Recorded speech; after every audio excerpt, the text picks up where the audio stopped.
नमस्कार. एबी मराठीमध्ये आपलं स्वागत आहे. माढा विधानसभा मतदारसंघ सध्या जोरात चर्चेत आहे. सोलापूर जिल्ह्यातील अनेक 11 मतदारसंघापैकी हा मतदारसंघामध्ये चर्चा सुरू आहे. सध्या राजकारणाचं वातावरण जे आहे ते तापलेलं आहे आणि प्रामुख्यानं माढा मतदारसंघामध्ये जे तुल्यबळ उमेदवार आहेत त्याच्यामध्ये आमदार बबनदादा शिंदे यांचे पुत्र रणजित शिंदे आणि त्यांच्या विरोधात महाविकास आघाडीकडून असणारे अभिजित पाटील, महायुतीच्या मिनल साठे यांच्याही मध्ये जे दोन प्रमुख उमेदवार आहेत त्या उमेदवारांच्या विषयानं मी आपल्याशी बोलणार आहे. सध्या मतदारसंघामध्ये हे जे दोन उमेदवार आहेत अगदी तटस्थपणानं हे विश्लेषण मी त्या ठिकाणी करणार आहे. प्रामुख्यानं यांच्या ज्या दोन सगळ्यात महत्वाच्या बाजू ज्या स्ट्रॉंग आहेत, का या दोघांच्या बाबतीतलं लोकांच्या मधलं जनमत त्या ठिकाणी तयार होतंय त्या बाबीवरती मी बोलणार आहे. आज सकाळी माझा प्रवास या मतदारसंघामध्ये सुरू झाला. टेंभुर्णी MIDC मधून जे कनेर गाव आहे तिथून पुढे दहिवलीच्या बाजूने आलो आणि रस्त्यावरून येताना मोठ्या 3 पाईपलाईन त्या ठिकाणी दिसल्या आणि त्या पाईपलाईन पासून मी आलेलो आहे. आमदार बबनदादा शिंदे यांनी माढा तालुक्याच्या हरित क्रांतीचं स्वप्न पूर्ण करण्यासाठी जी सगळ्यात महत्वाची योजना या माढा तालुक्यामध्ये आणली, उजनी धरणातून लिफ्ट इरिगेशननं पाणी जे उचललं ते 3 पाईपलाईन मधून येतं आणि ते 3 पाईपलाईन मधून आलेलं जे पाणी आहे ते या ठिकाणी दहिवलीच्या या हद्दीमध्ये कनेरगावच्या पुढे आल्यानंतर पडतं आणि इथून पुढं हे पाणी कॅनॉलच्या माध्यमातून जे आहे ते माढा मतदारसंघामध्ये जी गावं येतात त्याच्यातील 19 गावांच्या मध्ये ह्या उपसा सिंचन योजनेचं पाणी जे आहे ते पाणी जातं आणि जवळपास 19,000 हेक्टर क्षेत्र जे आहे ते ओलिताखाली आल्याची माहिती गुगलवरती येताना सर्च करताना सापडली. अजून काही गावं या योजनेमधील जे आहेत त्या गावांच्या मध्ये पाणी पोहोचलेलं नाही. मात्र बबनदादा शिंदे यांनी 30 वर्षाच्या आमदारकीच्या काळामध्ये माढा तालुका जो दुष्काळी पट्टा होता त्या दुष्काळी पट्ट्याला हरित करण्यासाठी जी एक महत्वाकांक्षी प्रकल्प होता त्यामधील ही योजना आहे. 2004 साली ही योजना जी आहे ते कार्यान्वित झाली. गेली 19 वर्ष ही योजना सुरू आहे आणि विठ्ठलराव शिंदे सहकारी साखर कारखाना जो बबनदादा शिंदेचा आहे त्या कारखान्याच्या सहकार्याने ही योजना जी आहे ती योजना अखंडपणानं सुरू आहे आणि या योजनेच्या माध्यमातूनच लोकांमध्ये त्या ठिकाणी मी फिरतो आहे. लोकांच्या मधून त्या ठिकाणी काही प्रतिक्रिया येतोय. आता येताना सुद्धा काही लोकांच्या सोबत थांबलो. जो माढा तालुक्याचा दुष्काळी पट्टा होता, उजनी धरण या बाजूला झालेलं होतं. मात्र उजनीचं पाणी भौगोलिकदृष्ट्या उजनीचं जे ठिकाण आहे ते पाहिलं तर ते उजनीचं पाणी जे आहे ते कॅनॉलच्या माध्यमातून किंवा इतर ग्रॅव्हिटीच्या माध्यमातून ते माढा तालुक्यातील या दुष्काळी पट्ट्याला येणं शक्य नव्हतं आणि त्यासाठी जी उपसा सिंचन योजना त्या ठिकाणी कार्यान्वित करण्यात आली ती ही योजना आहे. आणि महाराष्ट्रामधील ज्या काही लिफ्ट इरिगेशनच्या स्कीम त्या ठिकाणी झाल्या त्या लिफ्ट इरिगेशनच्या स्कीम मध्ये गेली 19 वर्ष ती सातत्यानं न खंड पडता चालू असणारी ही एक लिफ्ट इरिगेशन स्कीम जी आहे ती उदाहरण म्हणून या योजनेकडे पाहिलं जातं. आणि ही योजना झाल्यामुळं अर्थात लोक सांगतायत, भाषणांच्या मधून आपण ऐकतोय किंवा लोकांच्या मध्ये माढा तालुक्यामध्ये अगदी ऊसाचं क्षेत्र नव्हतं, दुष्काळी पट्टा असणारा हा तालुका होता आणि दुष्काळी पट्टा असणाऱ्या या तालुक्यामध्ये अगदी 2-3 दिवसांना आता तुळशी बारशीचं लग्न आहे, तिला सुद्धा ऊस जो आहे तो मागून आणावा लागत होता, दुसऱ्याकडून आणावा लागत होता. त्या तालुक्यामध्ये आज लाखो टन ऊसाचं उत्पादन त्या ठिकाणी होत आहे. याला उजनी आहे, सीना-माढा उपसा सिंचन योजना आणि बोगदा या 2 गोष्टी ज्या केलेल्या आहेत. आणि जी लोक आहेत की बबनदादा शिंदे आमदार असताना त्यांनी पिढ्यानपिढ्यांचा असणारा जो हा प्रश्न आहे आमचा तो त्या ठिकाणी सोडवलेला आहे. जर शेतामध्ये पाणी आलं नसतं तर आज घरापुढे असणाऱ्या ज्या वैभव आहे किंवा 2 चाकी 4 चाकी गाड्या आहेत त्या गाड्या उभा राहिल्या असत्या का, हा प्रश्न ही जेन्युअल भावना आहे लोकांची, कुठल्या पक्षाचं कुठलं हे नाही म्हणून. अर्थात अभिजित पाटील त्यांची स्ट्रॉंग बाजू काय ती सुद्धा याच व्हिडिओमध्ये मी पुढं त्या ठिकाणावरूनच त्या ठिकाणी मी मांडणार आहे.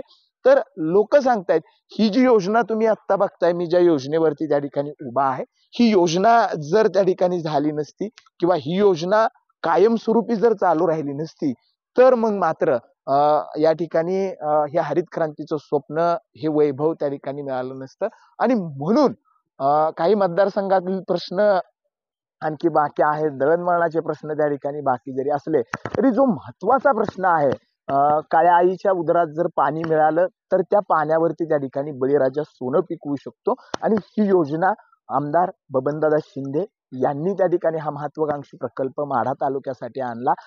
अनेक लोक याच्यावरती त्या ठिकाणी बोलतायत, सर्वसामान्य लोक त्या ठिकाणी बोलतायत की बबनदादांनी त्यावेळेस अनेक राजकीय काही गोष्टी होत्या त्या बाजूला ठेवून ही तालुक्यासाठी योजना आणली. आणि 19 वर्ष झालं ही योजना सुरू आहे. आणि म्हणूनच गेली 30 वर्ष बबनदादा शिंदे या मतदारसंघाचं नेतृत्व करत असताना लोकांच्या मध्ये बबनदादा यांच्याविषयी, माढा तालुक्यामधील लोकांच्या विषयी जी काय आपुलकीची, आत्मीयतेची भावना आहे, त्या भावनांच्या पैकी एक असणारं सर्वात महत्वाचं जे उदाहरण आहे ती म्हणजे ही सीना-माढा उपसा सिंचन योजना. आज ही योजना सुरू आहे. आत्ता रस्त्यामधून येताना सुद्धा अनेक लोकांशी या योजनेच्या संदर्भातून बोललो.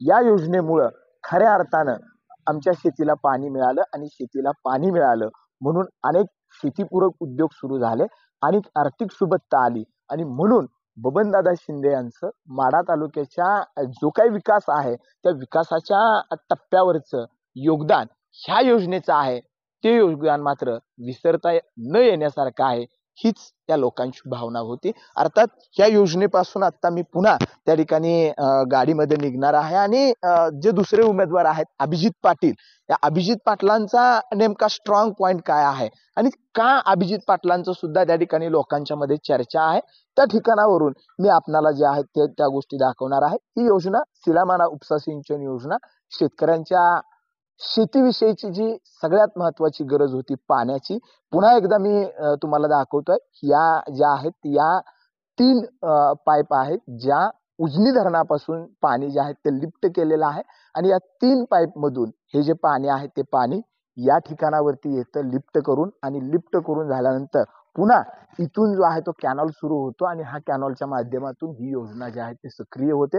अनेक गावांमध्ये पाझर तलाव असतील, अनेक गावांमध्ये त्या ठिकाणी ओढे असतील, नाल्या असतील, या ठिकाणी या योजनेच्या माध्यमातून पाणी पोहोचतं आणि लोकांचं शेत हिरवगार होतं. अर्थात काही गावं या योजनेपासून अजून वंचित आहेत, काही गावांना पाणी मिळालेलं आहे, काही योजनेची कामं सुरू आहेत. मात्र गेली 19 वर्ष ही योजना जी आहे ती सातत्यानं विठ्ठलराव शिंदे साखर कारखान्याच्या माध्यमातून त्या ठिकाणी सुरू आहे. आणि हेच बबनदादांच्या कार्यामधलं एक महत्वाचा जो टप्पा आहे तो महत्वाचा टप्पा त्या ठिकाणी दिसून त्या ठिकाणी आपल्याला येतो आहे. इथं काही तरुण पोरं, 1-2 मिनिटं.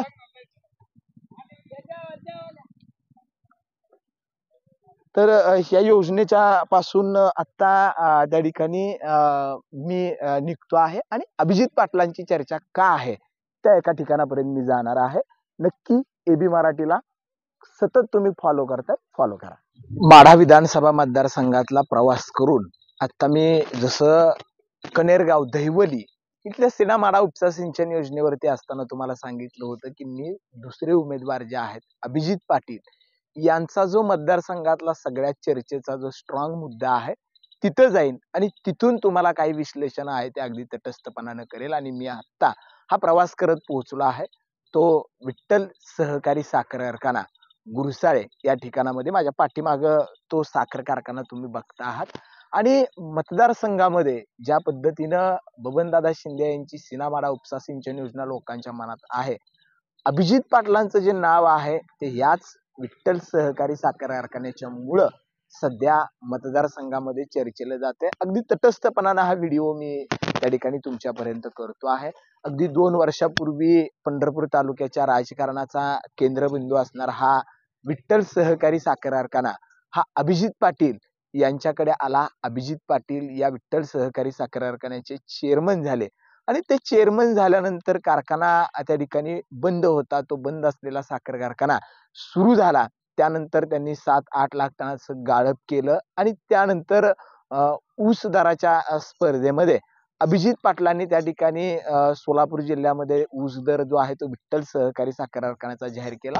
आणि या वर्षी सुद्धा जी अभिजित पाटलांची चर्चा सुरू आहे, अर्थात अनेक कार्यक्रमांच्या माध्यमातून सांस्कृतिक कार्यक्रम, कृषी महोत्सव ते त्यांनी माढ्यामध्ये आयोजित केले, त्या कार्यक्रमांना त्या ठिकाणी गर्दी झाली, हे जरी सगळं असलं किंवा अभिजित पाटलांचं नेतृत्व काय कसं, महाविकास आघाडीची त्यांना त्या ठिकाणी उमेदवारी मिळाली, शरद पवारांनी त्यांना उमेदवारी दिली, मोहिते पाटील आता त्यांच्या सोबत आहेत, हे सगळं जरी असलं तर प्रामुख्यानं माढा मतदारसंघाचा जर विचार केला तर इथं आहे तो म्हणजे ऊस पट्टा.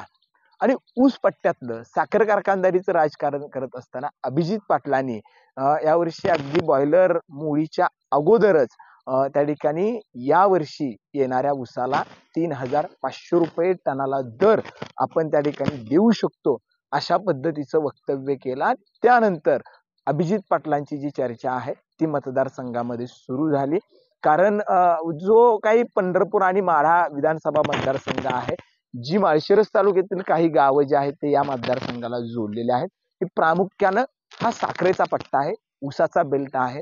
भीमा नदी दोन्ही बाजूला असणारा ऊस, उजनी कालव्यामुळे असणारा ऊस, सीना-माढा उपसा सिंचन योजनेमुळे त्या ठिकाणी वाढलेलं ऊसाचं क्षेत्र, उजनी प्रामुख्यानं त्या ठिकाणी लाभक क्षेत्रामध्ये येणारा हा तालुका असल्यामुळं अभिजित पाटील यांनी जी काही ऊस दराची जी घोषणा केली त्याच्यामुळं अभिजित पाटलांचं जे नाव आहे ते सर्वसामान्य शेतकऱ्यांच्या जे आहे ते मनापर्यंत त्या ठिकाणी पोहोचलं आणि त्यामुळेच अभिजित पाटलांच्या विषयीचं जे आहे ते मतदारसंघामधलं एक नॅरेटिव्ह जे आहे ते नॅरेटिव्ह त्या ठिकाणी चांगल्या पद्धतीनं होताना त्या ठिकाणी दिसला. आणि हा तो विठ्ठल सहकारी साखर कारखाना आहे. मी ज्या पद्धतीनं सकाळी तुम्हाला सीना-माढा उपसा सिंचन योजना दाखवली होती त्या पद्धतीनं हा विठ्ठल सहकारी साखर कारखाना अभिजित पाटील जे आहे ते सांगतायत की यावर्षी या कारखान्याचं जे एक्सपेन्शन आहे ते पूर्वीचं ते पूर्ण झालेलं आहे आणि हा कारखाना 13 ते 14 लाख टनापर्यंत गाळप जो आहे तो करेल. अभिजित पाटील सांगतायत की हा कारखाना जो आहे तो 13 ते 14 लाख टनापर्यंत गाळप त्या ठिकाणी करेल. कारखाना जो आहे ते उशिरा सुरू झालेले आहेत, त्याच्यामुळे रिकव्हरी जी आहे ती वाढणार आहे आणि त्यामुळं रिकव्हरी वाढली, साखरेचा दर तिथनं कट मारायचा. अभिजित पाटील त्या ठिकाणी सांगतायत की यावर्षी हा साखर कारखाना जो आहे तो 13 ते 14 लाख टनापर्यंत गाळप जो आहे तो करेल. कारखाने उशिरा सुरू होत आहेत, त्यामुळं गाळप हंगाम उशिरा आहे, रिकव्हरी त्या ठिकाणी वाढेल, साखरेचे दर वाढतील आणि त्यामुळं 3,500 रुपयाचा दर जो आहे तो उसाला जो आहे तो देता येऊ शकतो, तो मी देणार आहे. आणि त्यामुळेच अभिजित पाटलांच्या नावाची चर्चा जी आहे ती मतदारसंघ आहे. बाकीचे सगळे विषय आहेत, बबनदादाचे आमदारकी आहे, अभिजित पाटलाचं इतर सगळ्या गोष्टी आहेत. मात्र हे सगळं असलं तरी आज प्रामुख्यानं अगदी तटस्थपणानं मला तुमच्यापर्यंत 2 मुद्दे पोहोचवायचे होते. ते म्हणजे मतदारसंघामध्ये मतदार विचार करत असताना प्रामुख्यानं 2 तुल्यबळ जे उमेदवार आहेत त्यांच्या दृष्टिकोनात 2 कोणते प्रमुख मुद्दे आहेत जे माढा विधानसभा मतदारसंघातल्या लोकांच्या मध्ये आहेत. अर्थात साखर कारखानदारीचं राजकारण, विठ्ठल सहकारी साखर कारखाना आहे, बबनदादा शिंदेचा विठ्ठलराव शिंदे सहकारी साखर कारखाना आहे, ते सुद्धा आजपर्यंत जो कारखाना आहे तो चांगला दर देत आलेले आहेत. मात्र हे 2 मुद्दे जे आहेत ते 2 मुद्दे होते. अर्थात ह्या 2 मुद्द्यांच्या वरतीच त्या ठिकाणी निवडणुकीचा निकाल येईल का, मतदारांच्या मनामध्ये नेमकं काय चाललं आहे, अजूनही 8 ते 10 दिवसाचा वेळ जो आहे तो मतदानाला आहे आणि यामध्ये मतदार नेमका कसा विचार करतो, मतदाराला नेमकं अपील काय होतं, मराठा आरक्षणाचा फॅक्टर नेमका कशा पद्धतीनं काम करतो आणि नेमकी यंत्रणा कशा पद्धतीनं लागू शकते. शेवटी लोकशाही प्रक्रियेमध्ये उमेदवार मतदानाला उभा राहिल्यानंतर आपल्या बाजू सांगत राहणार आहेत, एकमेकांच्या वरती आरोप प्रत्यारोप होत राहणार आहेत. कार्यकर्ते आपापला नेता हाच चांगला आहे म्हणत लोकांपर्यंत त्यांना मतदानासाठी आवाहनही करणार आहेत. मात्र शेवटी लोकशाहीतला एक मत महत्वाचा असणारा मतदार राजा नेमका काय विचार करतो, या मतदाराला भविष्यासाठी आपलं जवळचं नेमकं कोण वाटतं आणि मतदारानं नेमकं कोणाला मतदान करायचं आहे हे मनामध्ये त्याच्या ठरत आलेलं आहे. पुढच्या 4-5 दिवसामध्ये हे पक्क होत जाईल आणि मतदान 20 तारखेला झाल्यानंतर विजयाचा गुलाल हा नेमका कोण उधळतं हे 20 तारखेचं मतदान 23 तारखेला बॅलेट मशीन मधून जो रिझल्ट त्या ठिकाणी येईल आपल्याला ईव्हीएमच्या माध्यमातून या मतदारसंघाचा, त्यावरून ठरणार आहे की माढ्या मतदारसंघातील विकासात्मक जी वाटचाल आहे ती नेमकं आता मतदार राजाला कुणाच्या हातामध्ये द्यायचा आहे आणि मतदार राजा काय ठरवणार आहे हे शेवटी लोकशाहीतला मतदार ठरवणार आहे. तुम्हाला काय वाटतं निश्चितपणानं कमेंटमध्ये सांगा. एबी मराठीवरती अगदी तटस्थपणानं ह्या सगळ्या गोष्टी ज्या आहेत त्या मी प्रत्येक मतदारांच्या प्रत्येक मतदारसंघाच्या तुमच्यापर्यंत त्या ठिकाणी पोहोचवतोय. आज दिवसभर काल दिवसभर पूर्ण मतदारसंघाचा प्रवास मी त्या ठिकाणी केलेला आहे. एबी मराठीचा एक्झिट पोल सुद्धा मी तुम्हाला एबी मराठीवरती निश्चितपणाने देणार आहे. नेमकं तुम्हाला काय वाटतं कमेंटमध्ये मला सांगायला विसरू नका. तुमच्या कमेंट खूप महत्वाच्या आहेत.